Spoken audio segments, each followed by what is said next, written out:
ایک آدمی نام تھا اس کا مبارک، مالی تھا. تو اس کے مالک ایک دن آیا پریشان حالت میں. اس نے کہا مبارک مجھے کوئی انار توڑ کے دے. مبارک انار توڑ کے لایا، اس کو توڑا، اس کو جوس بنایا، دبایا، پینی، کھٹا نکلا. تو مالک نے مبارک دوسرا انار لا، دوسرا تیسرا سب کھٹے نکلے. کہا مبارک تو میرا کیسا خادم ہے، تجھے یہ سمجھ نہیں ہے، تجھے یہ سمجھ نہیں ہے کہ یہ انار کھٹا. کہا مالک میں تیرا نوکر ہوں، میرا رب مجھے 24 گھنٹے دیکھتا ہے، میں نے جب سے نوکری کی ہے کبھی تیرا انار نہیں کھایا، چکھا بھی نہیں.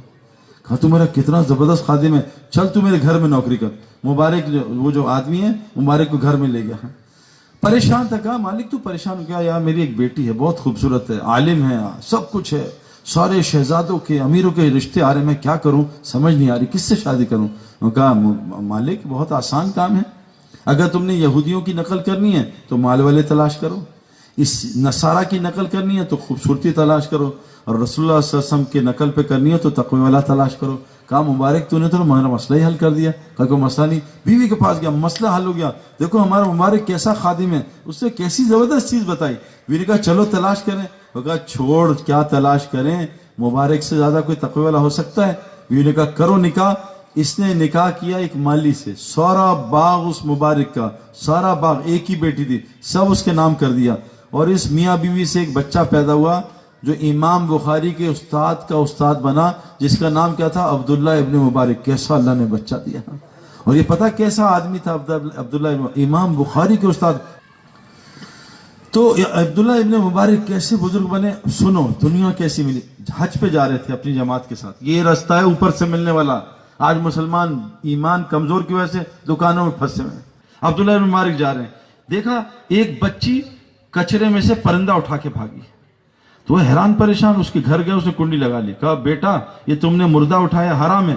کہا بڑے میاں چلے جاؤ، میرے اوپر 72 گھنٹے گزر چکے ہیں، ہم نے کچھ بھی نہیں کھایا، ہم نے کچھ بھی نہیں کھایا. وہ جو عبداللہ ابن مبارک نے سب کو بلایا، چلو ایسا کرو یہ جتنا مال جمع ہے سب جمع کرو، حج اگلے سال کریں، بچی کو دے دو. سارا مال بچی کو دے دیا، واپس چلے گئے. جب مہینے 1.5 مہینے بعد حاجی آئے، ایک حاجی السلام علیکم عبداللہ کیا حال ہے، خیریت. وہ حج پہ ملاقات ہوئی تھی. کہا میری تم سے ملاقات، میں تو نہیں، کہا نہیں آیا مینا میں ملو. اچھا. ایک آیا وہاں عرفات میں، ایک مزدلفے میں، حج پہ ملے. اچھا. ایک آدمی ہے اتنی بڑی تھیلی سونے کی اشرفیاں. کہ عبداللہ ابن مبارک تم نے مجھے سونے کی اشرفیاں دی تھی، میں پریشان تھا گم نہ جائیں، یہ اپنی امانت رکھ لو. کہا میں نے دی تھی، یہ کتابوں کا قصہ ہے، ہوائی بات نہیں مارا، میں نے دی تھی. اور آج بھی یہ ہو رہا ہے بھائی، تبلیغ میں جو صحیح تبلیغ کا کام کر رہے ہیں ان کے ساتھ یہ ہو رہا ہے. پوری دنیا کے غیر مسلم حیران ہے، یہ تبلیغ والے کے پاس مال کہاں سے آتا ہے. سب سے زیادہ دنیا میں یہی پھر رہے ہیں جہازوں میں، یہ مال کہاں سے آ رہا ہے. یہ کام بھی نہیں کرتے، سب پریشان. میرے دوست پریشان کہ میرے کرکٹ والے دوست کہتے ہیں تیرے پاس پیسے کہاں سے آ رہے ہیں، تو کبھی ادھر کبھی ادھر، کہاں سے. اب وہ جناب عبداللہ ابن مبارک نے کہا یہ کہاں سے اشرفی آ گئی. تو رونے لگے، یا اللہ یہ میرا مال نہیں میرے پاس کہاں سے آ گیا، میں نے حج نہیں کیا، یہ مجھے حاجی سمجھ رہے ہیں. سوئے تو حضور صلی اللہ علیہ وسلم کی زیارت ہوئی. کہا عبداللہ ابن مبارک وہ جو بچی تھی نا جس کو تو نے پیسے دیے، وہ میری ہاشمی خاندان کی بیٹی تھی، تو نے اس کو پیسے دیا، دیکھ اللہ نے تجھے کتنی سونوں کی اشرفیاں دی. اور تو نے حج کرنا تھا نہیں کیا نا، اللہ نے ایک فرشتہ اتارا تیری شکل کا، اور تیرا حج کرا کے تیرے حج کو اعلیٰ درجے پہ قبول بھی کر لیا.